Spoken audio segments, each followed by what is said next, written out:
이 지금 동서울터미널 개발을 하고 나면 주변 아파트는 호재일까? 가장 수혜받는 아파트가 어딜까? 저는 아파트를 꼽았습니다. 안녕하십니까, 박준현 대표입니다. 오늘은 그 터미널 관련해서 개발을 하면 어떤 변화들이 생길지 미리 한번 예측해보는 시간, 가볍게 들어주시면 좋을 것 같습니다. 내가 투자를 어디에 하는 게 맞을지, 어떤 투자를 하면 좋을지 예상해보는 그런 시간을 좀 가져보도록 하겠습니다. 가장 오래됐죠? 동서울터미널 강변역에 있습니다. 광진구 구이동에 있는 동서울 종합터미널 개발 계획이 나온 지는 꽤 오래됐습니다. 꽤 오래됐고, 또 주변에 테크노마트가 있어서 테크노마트 상권이 지금 많이 어렵죠. 이제 그런 부분들까지 복합적으로 이 시대의 또 상황을 좀 반영해서 결국은 개발을 합니다. 거기도 개발을 한데, 최근에 신세계 프라퍼티가 아주 공격적으로 부동산 개발을 하는 것 같아요.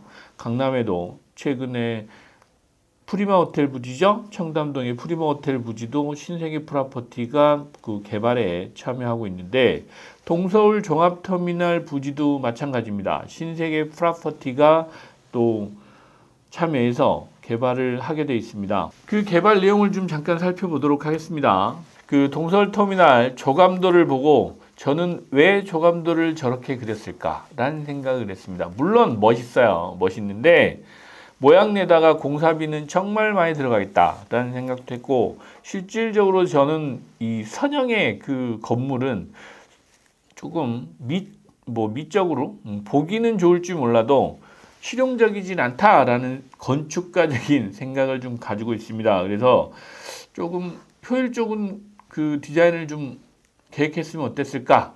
설계 변경이 많이 일어날 것 같다라는 말씀을 좀 미리 좀 드리고 싶습니다. 동서울 종합터미널 지하 7층에 지상 39층. 최근에 워낙 이 아파트들 개발하는, 재건축하는 아파트들이 49층 이러다 보니까 39층이 상대적으로 높다라는 생각은 안 들 수 있습니다. 연면적만 11만 평입니다. 11만 평이면 어마어마한 평수예요. 꼬마 빌딩이라고 하시는 빌딩의 규모가 200~300평에서 한 500평 정도 규모예요. 그러면 11만 평이면 대략 몇 개 정도의 빌딩 규모인지는 이해가 되실 겁니다. 공사비만 조 단일 겁니다. 지금은 이제 지상에 버스들이 있죠. 근데 이제 지하에 터미널 기능을 하는 복합 시설로 개발을 하기로 했습니다.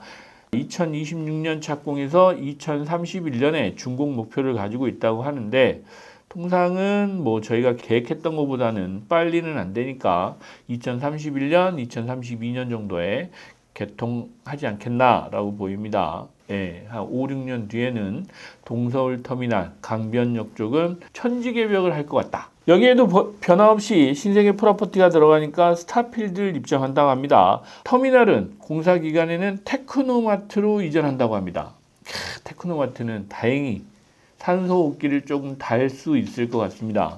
지금 테크노마트 가서 보시면 아시겠지만 거의 다 비어 있어요. 임대가 안 되니까 비어있는 상태에서 관리비만 열심히 내고 계시죠. 그런데 이제 그걸 터미널로 쓰게 되면 그래도 한 5, 6년 동안은 상권이 조금은 유지될 수 있다. 또 그리고 유동인구가 부득이하게 또 그쪽으로 이동을 조금 하겠죠. 동서울 터미널 부지가 개발이 되고 나면 그 다음에는 회복하기 힘든 상황도 올 수 있습니다. 워낙 여기는 변수가 많습니다. 뭔가 좀 그 파격적인, 혁신적인 이런 계획안이 나와야 되지 않을까라고 저는 생각을 하고 있습니다. 그래서 이 지금 동서울터미널 개발을 하고 나면 주변 아파트는 호재일까? 호재죠.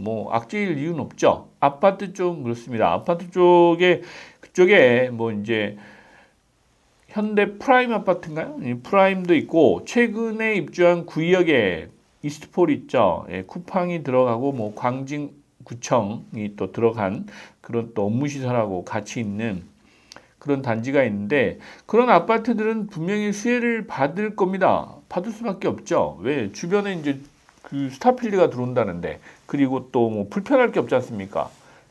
거긴 지하철역 바로 앞이다 보니까 교통도 편하고, 그렇습니다.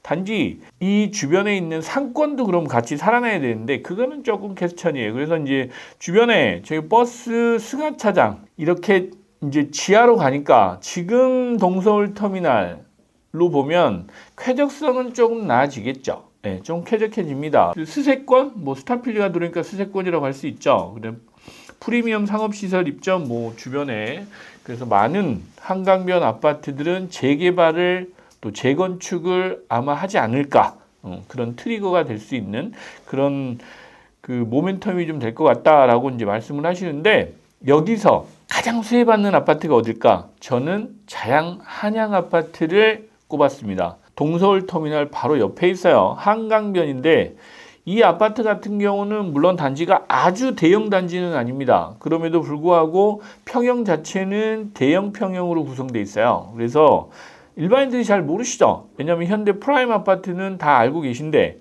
또 광장 극동 아파트도 잘 알고 있고 그 구역에 뭐 롯데캐슬 이스트폴 같은 경우는 작년에 분양하고 또 뭐 고분양가 논란도 있었고 그래서 다들 알고 계신데 이런 아파트들이 분명 수혜를 받을 것 같은데 그 중에 가장 수혜를 많이 받을 것 같은 아파트 그리고 재건축 이런 모멘텀이 가장 빨리 또 이렇게 좀 가시권에 들어올 수 있는 아파트가 어딜까? 자양 한양이 아닐까라고 생각을 해봤습니다. 뭐 여러분들이 뭐 판단은 각자 알아서 하시겠지만 제가 보기는 그렇습니다. 그런데 자양 한양은 또 거기 사시는 분들이 연세들이 많으셔서 재건축에 그렇게 관심이 많지는 않다고 하는 첩보가 있습니다. 이제 그런 부분도 참고를 좀 하셔야 될 것 같고요. 그래서 자양 한양 아파트 가장 큰 수혜를 받지 않을까라고 저는 생각하고 있습니다.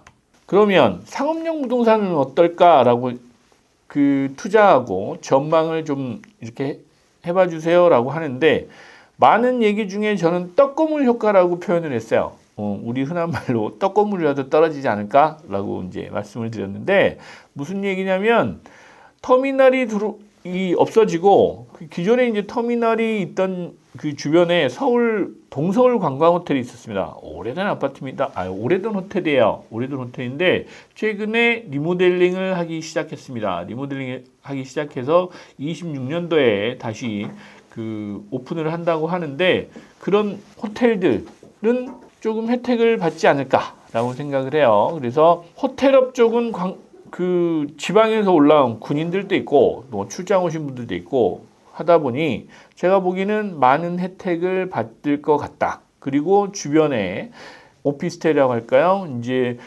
직장이 그쪽이신 분들도 많이 생겨나겠죠. 그러다 보면 이제 주거시설 쪽 숙박시설도 각광을 좀 받을 것 같다라는 부분은 누구나 예측해 볼 수 있을 것 같고 업무시설이 늘어날 것이냐라고 얘기를 하세요. 이마트 본사가 이전할 가능성이 있다. 신세계 프라퍼티니까 스타필드도 있고 교통도 편하고 업무시설, 뭐 업무 복합시설이니까 그 이마트 본사도 이전할 것 같다라고 하면 주변에 건물들 쪽에서는 분명히 호재입니다.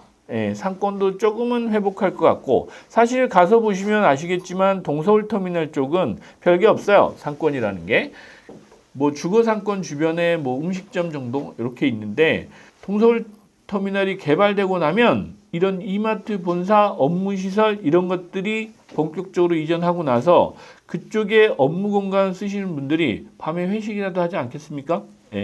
그 주변 어디 갈 데가 마땅치 않아요. 그래서 이제 최근에 저 같은 경우는 구의역 쪽에 상권이 좋습니다. 그런 어떤 떡고물 효과가 주변으로 조금씩은 확산될 것 같다. 동서울 관광호텔 주변으로 해서 소규모 꼬마 빌딩이 있습니다. 그러면 근생시설 그리고 업무시설도 수혜를 좀 받을 것 같다.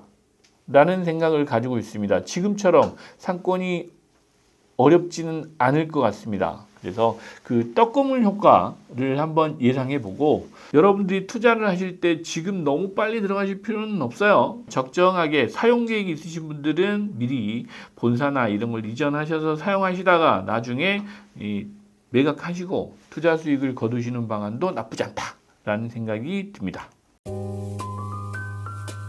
구독, 좋아요, 알림 설정까지 꼭 부탁드립니다.